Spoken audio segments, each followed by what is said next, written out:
اب ایک سوال یہ آتا ہے کہ ہمارے یہاں ہم دیکھتے ہیں بڑی تعداد میں لوگ بھینسوں کو اور پڑووں کو بھی ذبح کرتے ہیں، تو بھینس اور پڑوے کی قربانی کرنے کی حیثیت کیا ہے؟ بہت سے لوگ اس پہ اعتراض کرتے ہیں کہ بھینس یہ عرب میں نہیں پائی جاتی، عرب میں اس کا وجود نہیں ملتا تھا، اس وجہ سے اس کی قربانی نہیں کرنی چاہیے۔ بھائی اگر اس وجہ سے کہ عرب میں نہیں پائی جاتی تو قربانی نہیں کرنا چاہیے، تو عرب میں نہیں پائی جاتی تھی تو اس کا دودھ بھی نہیں پینا چاہیے تھا، اس کا گوشت بھی نہیں کھانا چاہیے تھا، اس کا مکھن بھی نہیں کھانا چاہیے تھا، اس کی دہی بھی نہیں کھانی چاہیے تھی، تمام چیزیں نہیں کھاتے، لیکن یہ تمام چیزیں کرتے ہیں۔ لیکن جب قربانی کی بات آتی ہے تو کہا جاتا ہے کہ عرب میں اس کا وجود نہیں تھا، قرآن و حدیث میں اس کا تذکرہ نہیں ملتا۔ دیکھیے ہمارے جو اصول ہے وہ 2 نہیں ہے بلکہ 4 ہے۔ نمبر 1 قرآن ہے، نمبر 2 حدیث ہے، نمبر 3 اجماع ہے، نمبر 4 قیاس ہے۔ ان 4 چیزوں سے جو چیز ثابت ہوگی اس چیز کو مانا جائے گا۔ یہ مطالبہ ہی کرنا غلط ہے کہ بھینس کی قربانی جائز ہے، تو بھینس کے لیے عربی میں لفظ جاموس آتا ہے، جاموس کا لفظ تم قرآن و حدیث میں دکھاؤ، یہ مطالبہ غلط ہے۔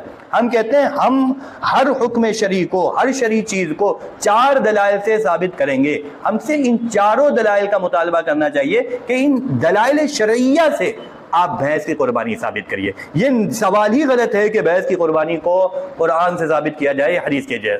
تو دلائل شرعیہ میں ہم جب اس میں بتائیں کہ اگر ہم دیکھیں کہ علماء کرام نے کیا بات کہی ہے، تمام علماء کا اتفاق کس بات پر ہے، اجماع امت کس بات پر ہے، تو ابن منذر نے ایک کتاب لکھی ہے، کتاب الاجماع، ابن منذر کی کتاب ہے، اس میں ابن منذر کہتے ہیں کہ تمام کے تمام علماء کا اس بات پر اتفاق ہے، اجمعوا علی ان حکم الجوامیس حکم البقر، تمام علماء کا اس بات پر اتفاق ہے کہ جاموس کا یعنی بھینس کا حکم گائے کا حکم ہے۔ بلکہ اگر آپ لغت کو، ڈکشنری کو اٹھائیں گے تو جب آپ المنجد جو لغت کی ایک عربی کی کتاب ہے اس میں آپ دیکھیں گے تو جاموس کے بارے میں لکھا ہے کہ الجاموس کے بارے میں لکھتے ہیں کہ یہ جو ہے گائے کی ہی ایک قسم ہے۔ جاموس ضرب من کبار البقر، یہ بڑی گائے کی ایک قسم ہے۔ جیسے ہم بکروں کو دیکھتے ہیں، بکرے الگ الگ طرح کے ہوتے ہیں، کچھ راجستھانی بکرے ہوتے ہیں، کچھ گنگا پہاڑی بکرے ہوتے ہیں، وہ الگ الگ بکرے ہوتے ہیں اور ان کے الگ الگ سائز ہوتے ہیں، الگ الگ حیت ہوتی ہے، الگ الگ حالت ہوتی ہے۔ تو وہ بھی اب اس میں کوئی یہ نہ کہے کہ یار یہ بکرا الگ ہے، اس کو جو ہے جمنا پاری بکرا کہتے ہیں، اس کو راجستھانی بکرا کہتے ہیں، اس وجہ سے اس کو قربانی نہیں جائز ہوگی۔ بھائی بکروں کی الگ الگ قسم ہوتی ہے، الگ الگ کوالٹیز ہوتی ہے۔ اسی طریقے سے علماء نے اس بات کو مانا ہے اور قیاس اس بات کا مقتضی ہے، اور خود اہل لغت نے بھی اور ماہرین لغت نے بھی اس بات کو لکھا ہے کہ جو بھینس ہے یہ گائے کی ایک قسم ہے جو ہمارے دیار میں پائی جاتی ہے۔ اور چنانچہ جو بڑے تابعی گزرے ہیں، حضرت حسن بصری رحمۃ اللہ علیہ اور حضرت سفیان ثوری رحمۃ اللہ علیہ، حضرت حسن بصری رحمۃ اللہ علیہ کا قول مصنف ابن ابی شیبہ میں موجود ہے کہ یہ جو بھینس ہے یہ گائے کی ایک قسم ہے۔ اسی طریقے سے سفیان ثوری رحمۃ اللہ علیہ کا قول جو ہے یہ مصنف عبد الرزاق میں موجود ہے کہ یہ بھینس یہ گائے کی ایک قسم ہے۔ جب بھینس گائے کی ایک قسم ہے تو جو گائے کا درجہ ہوگا وہی بھینس کا درجہ ہوگا۔ گائے کا گوشت حلال، بھینس کا گوشت حلال، گائے کا دودھ حلال، بھینس کا دودھ حلال، گائے کا دودھ کا مکھن حلال، بھینس کے دودھ کا مکھن حلال، گائے کے دودھ کا دہی حلال، بھینس کے دودھ کا دہی حلال۔ اسی طرح گائے کی بھی قربانی کری جاتی ہے تو بھینس کی بھی قربانی کری جائے گی۔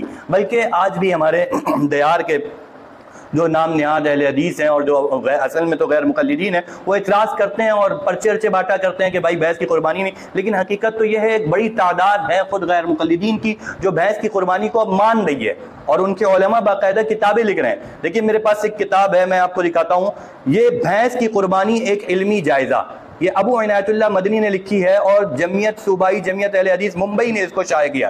اس کتاب میں پوری باقاعدہ اہتمام کے ساتھ دلائل کو جمع کیا گیا ہے، بھینس کی قربانی جائز ہے۔ اب ہم پوچھتے ہیں جو لوگ بھینس کی قربانی میں اعتراض کرتے ہیں اور کہتے ہیں حدیث دکھاؤ حدیث دکھاؤ، اور ہم اہل حدیث ہیں، ہم صرف حدیث کی مانیں گے، قرآن و حدیث کی مانیں گے، اس کے علاوہ کسی چیز کی نہیں مانیں گے، تو یہ ممبئی والے اہل حدیث ہیں یا یہ کانپور والے اہل حدیث ہیں؟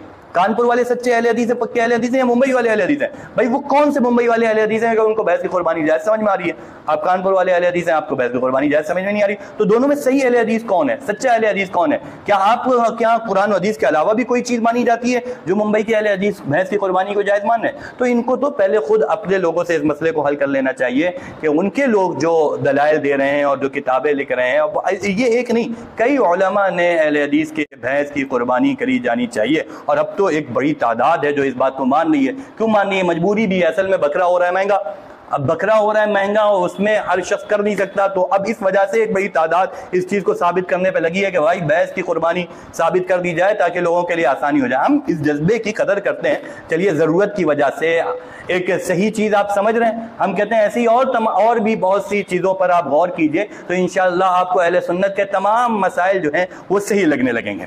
تو بہرحال جانوروں میں کن جانوروں کی قربانی کی جانی چاہیے؟ اس میں بھینس بھی شامل ہے، اونٹ بھی شامل ہے، بکرا اور بکری بھی شامل ہے۔